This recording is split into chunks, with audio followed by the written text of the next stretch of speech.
बेकार, बहुत ही बेकार। अब कायदे से कहे तो रोहित शर्मा को भारतीय टीम की कप्तानी से त्यागपत्र दे देना चाहिए और अपनी सारे के सारे चहेते खिलाड़ियों को भी टीम से बाहर करवा देना चाहिए। भाई कब तक आप भारत को शर्मनाक हारों के दंश झिलवाओगे? भाई तुम्हारे बस का है नहीं। देखिए ये बात मान लीजिए, ये बिल्कुल कायदे की बात है कि अब रोहित शर्मा के बस का क्रिकेट नहीं बचा है। हमने T20 मैचों में देख लिया, लगातार 2 मैचों में उन्होंने 0-0 रन बनाए।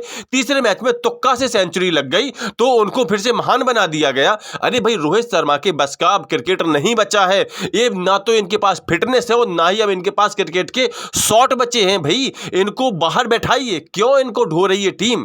पहले टेस्ट मैच में जिस तरह से भारतीय टीम ने 2.5 दिन तक डोमिनेट किया, उसके बाद जिस तरह से पछाड़ खाकर ये टीम हार गई है मैच, उससे साफ जाहिर होता है कि रोहित शर्मा एंड टीम के पास कोई जज्बा नहीं बचा है जीत के लिए। ये लोग सिर्फ IPL या फिर अपनी फ्रेंचाइजी क्रिकेट और अपने एडवर्टीजमेंट के लिए ही अब खेलते हैं, काम करते हैं, वही मेहनत करते हैं। राष्ट्रीय टीम के लिए, राष्ट्रीय गौरव के लिए, देश के लिए लोग नहीं खेलते हैं। जी हाँ साथियों, ये जो गुस्सा आपको दिखाई दे रहा है ना मेरी आवाज में, ये सिर्फ कोरा गुस्सा नहीं है, बल्कि इसके पीछे कई सारे फैक्ट पड़े हुए हैं। जी हाँ, फैक्ट जो बता रहे हैं कि जो मैं कह रहा हूं बिल्कुल सच है। अगर हम इस मैच की ही बात करें तो भाई इस मैच में क्या हाल रहा भारत का।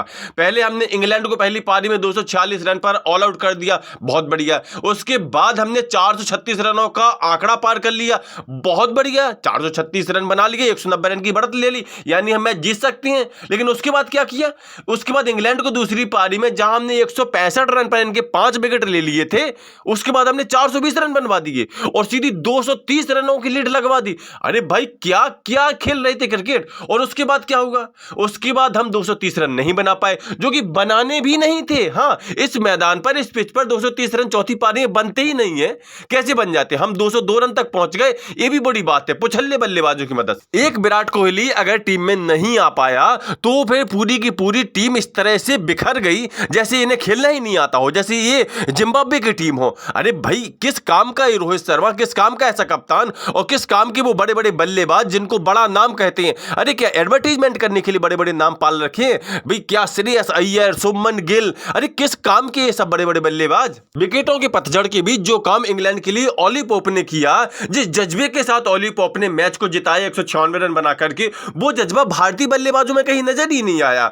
हाँ, गेंदबाजों में जसप्रीत बुमराह ने 4 विकेट लेकर के और अश्विन ने दूसरी पारी में 3 विकेट लेकर के कुछ संघर्ष दिखाया जरूर, लेकिन तब तक तो देर हो चुकी थी। भाई जैसे ही हमारे यहां श्रेयस अय्यर का विकेट गिरा, उसके बाद तो भाई टीम की हार तय हो गई थी, सारे बल्लेबाज ठंडे पड़ गए। और उसके बाद रही सही कसर क्या हुई कि अक्षर पटेल आउट हो गए। अक्षर पटेल के आउट होने के बाद ही हमारी कहानी खत्म हो गई थी। जो बल्लेबाज बचे थे वो किसी काम के नहीं थे। एट लास्ट सिराज ने कुछ हाथ दिखाया, लेकिन जब हम जीत से मैच 28 रन दूर थे, तब सिराज एक लंबा शॉट मारने, एक छक्का मारने के चक्कर में अपना विकेट गवा बैठे। वैसे उन पर भरोसा कितना कर सकते थे हम, और जो परिणाम होना तो वही हुआ। कुल मिला के मैच हार गए। भाई जहां तो हम इंग्लैंड के आने से पहले बड़ी खुशी से फूले नहीं समा रहे थे कि 5-0 से सुपड़ा साफ करेंगे अंग्रेजों का, अब स्कोर क्या हो गया? अब स्कोर हो गया है 1-0, वो भी इंग्लैंड के पक्ष में, यानी हम पिछड़ गए हैं। भाई इतने शर्मनाक हार के कौन है गुनहगार? जी गुनहगार तो तलाशनी जरूरी है। ये हार बहुत बड़ी है। इंग्लैंड के हाथों में पहला टेस्ट मैच हार चुके हैं, जिसके सबसे बड़े गुनहगार तो हमारे शुभमन गिल भैया। इन्होंने तो जैसे रन बनाना ही छोड़ दिया है, अबे रन नहीं बनाए क्योंकि ये बहुत बड़े स्टार बन गए हैं, हीरो बन चुके हैं देश के।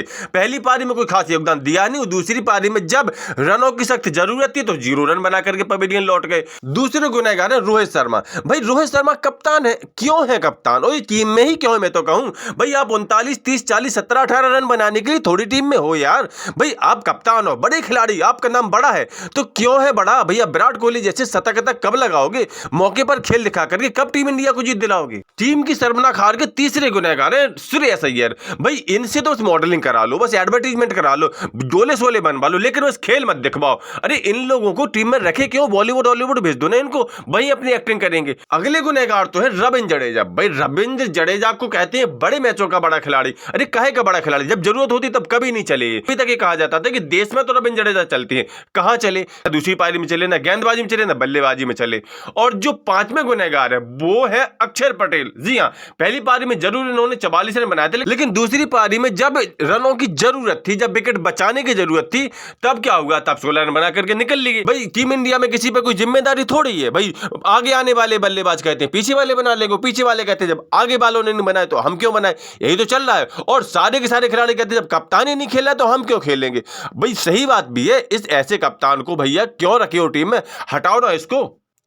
एक और गुनहगार के रूप में हम यशस्वी जायसवाल को ले सकते हैं, जिन्होंने पहली पारी में तो अच्छा खेल दिखाया, दूसरी पारी में बड़ी लापरवाही ढंग से आउट हो गए। और जो ओवरऑल एक बहुत बड़ा गुनहगार है वो है सारे के सारे गेंदबाज। जी हाँ भाई, इतने ज्यादा रन पिटवा दिए, 165 पर 5 विकेट से आपने 420 रन बनवा दिए और सीधी सीधी 230 रनों की लीड करवा दी। तो गेंदबाज भी गुनहगार हैं। कुल मिलाकर के इस हार के कई सारे मायने हैं और सबसे बड़ा मायना तो ये है कि भाई अब आप बड़े नामों के सहारे मत रहिए। रोहित शर्मा को तो सबसे पहले टीम से बाहर करिए और T20 विश्व कप में इसे ले जाने की कोई जरूरत नहीं है। नाम ही बड़े हैं, दर्शन बहुत छोटे हैं, एक आध मैच में तुक्का से चल जाते हैं, उसके बाद फुस हो जाते हैं। तो भाई शर्मनाक हार के बाद आप सबके क्या विचार है कमेंट करके जरूर बताएं।